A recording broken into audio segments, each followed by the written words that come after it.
What's up everybody, welcome back to my YouTube channel. Thank you for tuning in, and in today's video we're going to be talking about a $52,000 wholesale deal I recently did. That being said, make sure you stick around to the end of the video so you can see how I did this massive wholesale deal for $52,000 profit. If you're not already subscribed to the channel, make sure you go down below, hit the red button and subscribe. But other than that, let's get right into the video.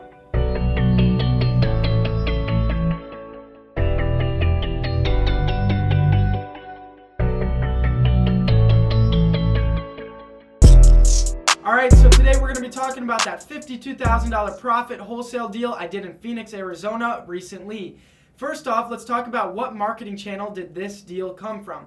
This deal came from cold calling marketing. As you know, cold calling marketing is my #1 favorite marketing channel. Cold calling marketing is great. Not only is it affordable, but it goes back to the basics. Picking up the phone and calling people and getting them on the phone. Now, if you think about it, right, every marketing channel, bandit signs, direct mail, billboards, all of that, you are going after the prospect and then trying to get them on the phone. So why not just start on the phone, right? Why send mail and then get them on the phone? Why not just call them and start on the phone? That is why I love cold calling marketing. So this deal came from cold calling marketing. We were calling a 15 years plus residence list, meaning they've lived in their property for 15 years or more, meaning they have high equity. Because they've lived in their property for so long, they paid down the mortgage and the property value raised. Now they owe less than what it's worth, so they can make a profit. High equity.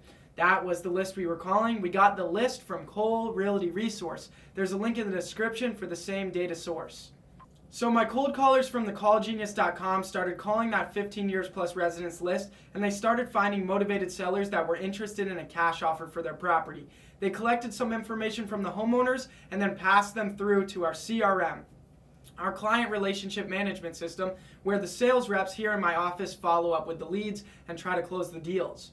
So we started to get these motivated seller leads here, and my sales reps started calling them. And we started talking to this one seller that was going through a divorce and needed to sell his property. They were finally along the process in the divorce where they started selling off the assets and splitting them down the middle for the wife to get half and for the husband to get half. And finally they were ready to sell the house. You know, it had been a long divorce process, and they were finally able to sell one asset and get money out of it and split it up. So they were getting closer to being done with the divorce. Divorces are horrible to go through. So, you know, the seller was finally able to do something moving in the right direction, and he was happy about that. So ultimately, we were dealing with two different parties here on this deal, the wife and the husband. And, you know, they're going through a divorce, so they're not getting along. So it wasn't easy to get them to agree on a price and then to both sign the contract, because they weren't really communicating with each other.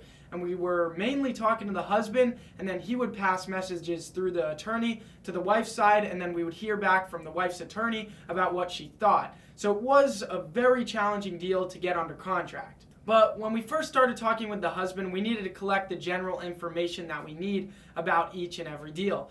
We needed the condition of the property. What flooring does he have throughout the house?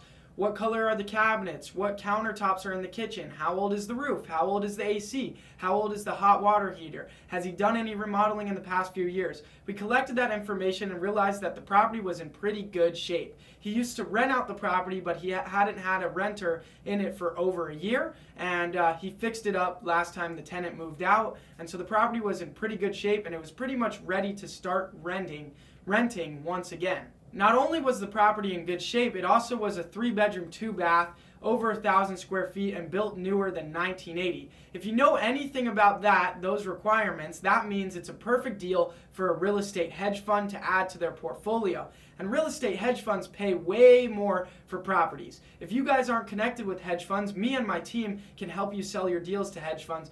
Check us out at jacobblank.com/dispo. But we knew this property was perfect for a hedge fund, so we were even more excited about the deal. So after collecting the condition of the property, we started talking numbers with the seller. The seller wanted $330,000 for his property. Now, that's what he thought the wife wanted too, but after we figured out what the wife wanted, she actually wanted them to get $350,000 for the property. So he wanted $330,000, the wife wanted $350,000, so we were trying to pin down an exact price that we thought they would be happy with. And we thought pretty much, because her price was $350,000, his was $330,000, that, you know, they're basically asking for $340,000 was their asking price. Unfortunately, we weren't going to be able to meet them at $340,000. We needed to lock up the deal lower than that. Now, after running comparables in order to figure out what the property was worth using PropStream, and by the way, if you don't have PropStream, it's my favorite all-in-one investor tool. It helps you figure out exactly what properties are worth. There's a link in the description for a 7-day free trial of PropStream. But we used PropStream to figure out what the property was worth by running comparables, and then we used my offer calculator in order to plug in all the numbers, and it calculated for us our exact maximum allowable offer, which was $310,000. If you want my offer calculator, it's available at jacobblank.com/shop. So now that we knew we needed to pay around $310,000, the property was worth around $370,000. We knew we had to pay $310,000. We started negotiating with the seller. Now I know it sounds crazy. If the property is only worth $370,000, how are we able to pay $310,000 and it still be a deal? Normally when you're wholesaling real estate, you need at least $100,000 spread minimum. Well, because it was a deal that was perfect for a hedge fund, we knew the hedge fund would basically pay us retail for the property. So that means we could lock up the deal for higher than we normally do. We started negotiating with the seller and we were able to bring them down to $320,000. But we still needed to get it lower. We needed to lock up the deal at $310,000.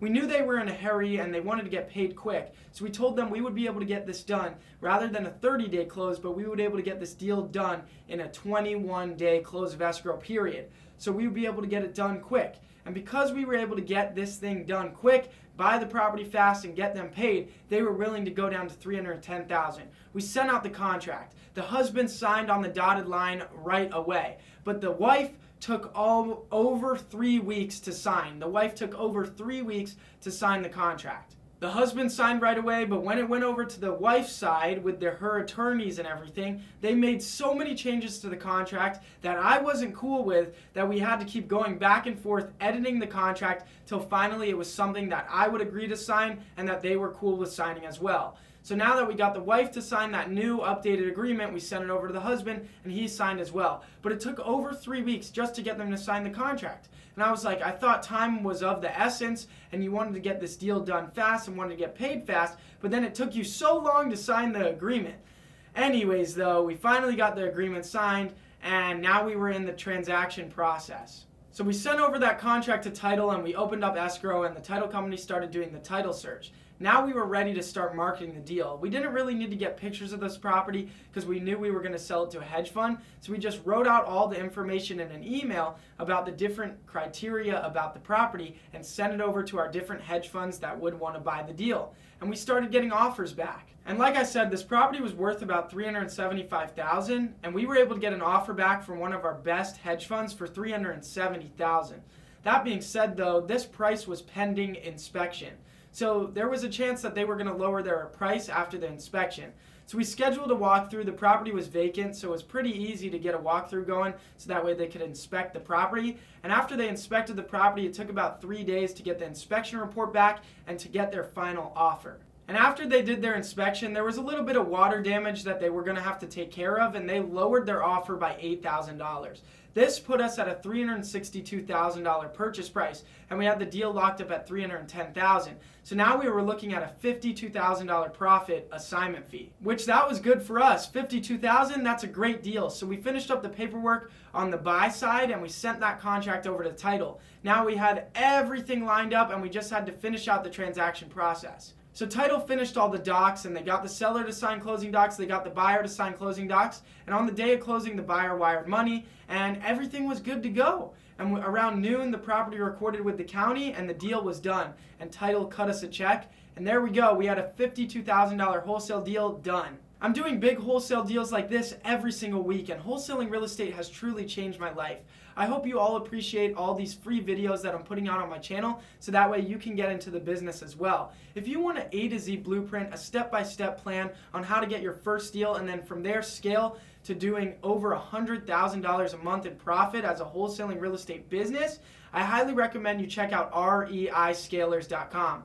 There's a link in the description. This is my Learn to Wholesale program where I teach you everything you need to know how to get in this business and scale.